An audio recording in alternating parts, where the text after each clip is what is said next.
Yeah, I mean, I would say you shouldn't cite encyclopedia in an academic context because it's an encyclopedia, not because it isn't really the truth. It has problems and flaws, of course, but the quality is pretty good.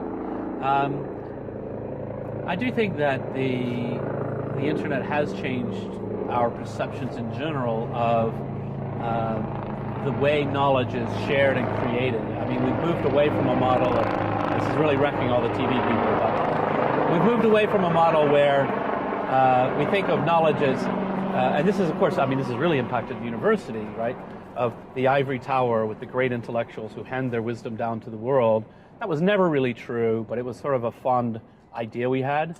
Now it's much more clear, and actually Wikipedia makes it much more clear that that expertise is more evenly distributed throughout society than we realized. My favorite kind of example would be the bearded math professor who actually, as a hobby, knows a great deal about Elizabethan poetry.